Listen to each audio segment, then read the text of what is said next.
अक्सर ऐसा माना जाता है कि ये बड़े बड़े सरकारी घोटाले सिर्फ भारी भरकम इंफ्रास्ट्रक्चर प्रोजेक्ट्स या फिर बड़े रक्षा सौदों में ही होते हैं। सही कहा ना? लेकिन जरा सोचिए, क्या होगा अगर आपके किचन में रखा एक आम सा कुकिंग ऑयल, जी हाँ, एक बिल्कुल साधारण सा पाम ऑयल, एक बहुत बड़े प्रशासनिक और राजनीतिक भूचाल का कारण बन जाए। चलिए, आज के इस विस्तृत विश्लेषण में हम ठीक ऐसे ही एक ऐतिहासिक मामले की परतें खोलते हैं। ये कहानी है 1991 के उस मशहूर पामोलिन ऑयल इंपोर्ट स्कैम की, जिसने न सिर्फ सरकारी खजाने को नुकसान पहुंचाया, बल्कि सत्ता के गलियारों में एक ऐसा तूफान ला दिया जिसकी गूंज दशकों तक सुनाई देती रही। अब ये बड़ा अजीब सा विरोधाभास लगता है। मतलब एक तरफ हमारी रसोई का एक आम सामान और दूसरी तरफ एक पूरी की पूरी राज्य सरकार। ये सोचना भी अपने आप में हैरान कर देने वाला है कि कैसे पाम ऑयल की कुछ बूंदों ने एक ऐसा राजनीतिक हथियार तैयार कर दिया जिसने पूरे 20 सालों तक चलने वाली एक लंबी कानूनी लड़ाई छेड़ दी। आखिर उस पाम तेल की डील में ऐसा क्या था जिसने देश की राजनीति की दिशा ही बदल कर रख दी? इस सवाल का जवाब समझने के लिए हमें इतिहास के उन पन्नों को पलटना होगा जहां से इस पूरी कहानी की शुरुआत हुई।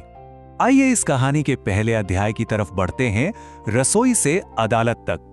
बात है 1991 की। उस वक्त केरल में एक बहुत बड़ा संकट आ खड़ा हुआ था। पामोलिन तेल की भयंकर किल्लत। आम नागरिक राशन की दुकानों के बाहर लंबी लंबी लाइनों में खड़े रहने को मजबूर थे। रसोई का बजट बिगड़ चुका था और रोजमर्रा की जिंदगी बुरी तरह प्रभावित हो रही थी। और देखिए, जब भी जनता परेशान होती है तो सीधा प्रेशर किस पर आता है? जाहिर है, सरकार पर। राज्य सरकार को इस समस्या का तुरंत कोई ना कोई ठोस समाधान निकालना ही था।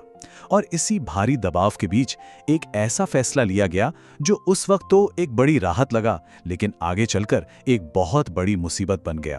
तो यहीं से शुरू होता है हमारा दूसरा हिस्सा, 1991 का वो गुप्त सौदा। उस समय इस संकट से निपटने की जिम्मेदारी थी तत्कालीन मुख्यमंत्री के करुणाकरण जी के कंधों पर। राजनीति में उनकी इमेज एक किंग मेकर की थी, एक कद्दावर नेता जो अपने कड़े फैसलों के लिए जाने जाते थे।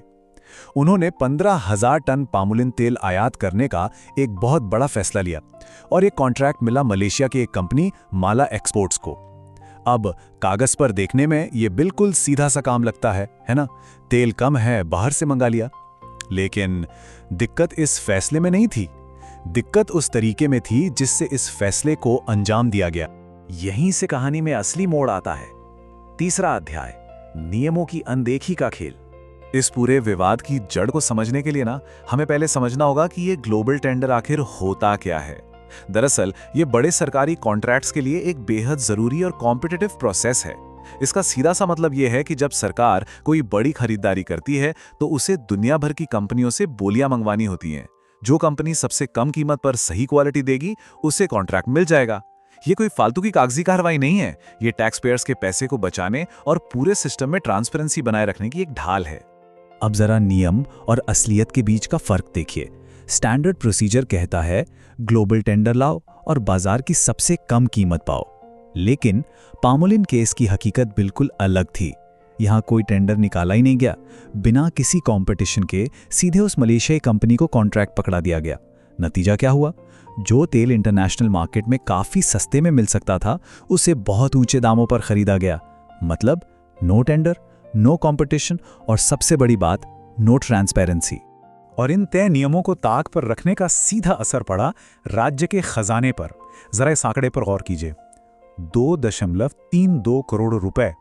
अब शायद आज ये रकम उतनी बड़ी ना लगे, लेकिन याद रखिए, हम 1991 की बात कर रहे हैं।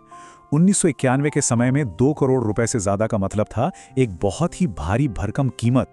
ये वो एक्स्ट्रा पैसा था जो सिर्फ इसलिए चुकाया गया क्योंकि सरकारी नियमों को साइड में रख दिया गया था।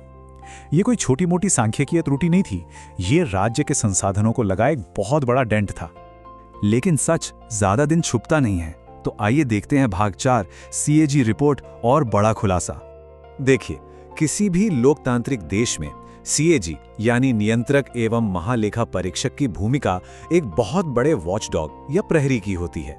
और इस मामले में भी सीएजी ने अपना काम किया। सीएजी की रिपोर्ट ने ऑफिशियली ये बात साबित कर दी कि इस पामोलिन डील में नियमों की जमकर धज्जियां उड़ाई गई हैं। जैसे ही ये रिपोर्ट पब्लिक हुई, हंगामा मचना ही था। विपक्ष ने सड़कों से लेकर विधानसभा तक को सिर पे उठा लिया। जो डील आम जनता की राहत के लिए शुरू हुई थी, वो अब पूरी तरह से एक बड़े घोटाले के रूप में सबके सामने आ चुकी थी। प्रेशर इतना बढ़ा कि मामला कोर्ट्स तक जा पहुंचा और फिर 1994 में विजिलेंस विभाग ने अपनी ऑफिशियल चार्जशीट फाइल कर दी। इस चार्जशीट में शामिल नाम सुनकर उस वक्त हर कोई हैरान था। इसमें राज्य के सबसे बड़े पदों पर बैठे लोगों के नाम थे। तत्कालीन मुख्यमंत्री के करुणाकरण, खाद्य मंत्री टीएच मुस्तफा और चीफ सेक्रेटरी जैसे कई हाई रैंकिंग अधिकारी। केरल के राजनीतिक इतिहास में ये अपने आप में एक अभूतपूर्व क्षण था। एक सिटिंग चीफ मिनिस्टर का नाम इतने गंभीर भ्रष्टाचार के मामले में आना कोई छोटी बात नहीं थी। इसने पूरे एडमिनिस्ट्रेशन पर ही गंभीर सवाल खड़े कर दिए थे। इस चार्जशीट के दाखिल होने के बाद जो हुआ वो हमारा 5वां अध्याय है, कानूनी लड़ाई और राजनीतिक भूचाल। इसके तुरंत बाद जो राजनीतिक परिणाम सामने आए वो बेहद नाटकीय थे।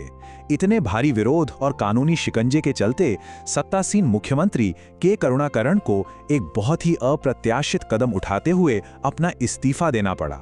राजनीति में जो उनकी एक मजबूत किंग मेकर वाली इमेज थी, उसे काफी गहरा धक्का लगा। लेकिन सिर्फ इस्तीफे से ये कहानी खत्म नहीं हुई, बल्कि यहीं से शुरुआत हुई एक ऐसी लंबी न्यायिक प्रक्रिया की जिसने हमारे सिस्टम की गति और उसमें मौजूद कमियों को पूरी तरह उजागर कर दिया। ये समझना काफी दिलचस्प है कि ये केस टाइमलाइन पर कैसे आगे बढ़ा। 1991 में बिना टेंडर के पामोलिन डील साइन होती है। 1994 में चार्जशीट आती है और अब जरा फास्ट फॉरवर्ड करके सीधा 2011 में चलते हैं। जी हां, पूरे 20 साल बाद भी ये मामला शांत नहीं हुआ था।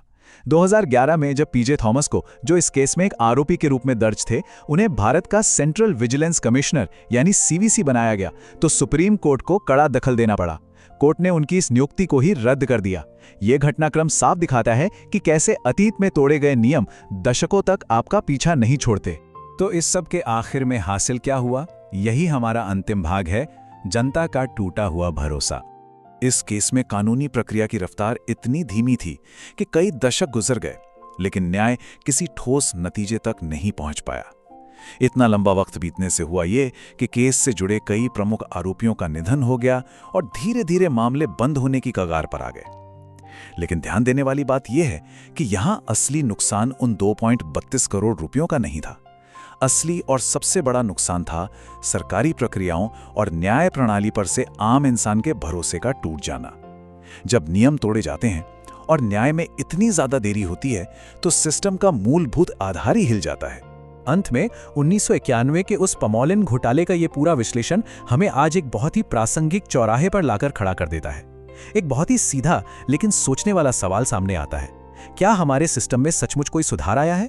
1991 से लेकर आज तक दुनिया बदल गई, तकनीक बदल गई, लेकिन क्या सरकारी खरीदारी में ट्रांसपेरेंसी और जवाबदेही के वो मानक स्थापित हो पाए हैं जिनकी हम एक लोकतंत्र में उम्मीद करते हैं? ये विश्लेषण यहीं समाप्त होता है, लेकिन ये सवाल यकीनन एक ऐसी सोच को जन्म देता है जिस पर विचार करना आज भी उतना ही जरूरी है जितना कि 3 दशक पहले था।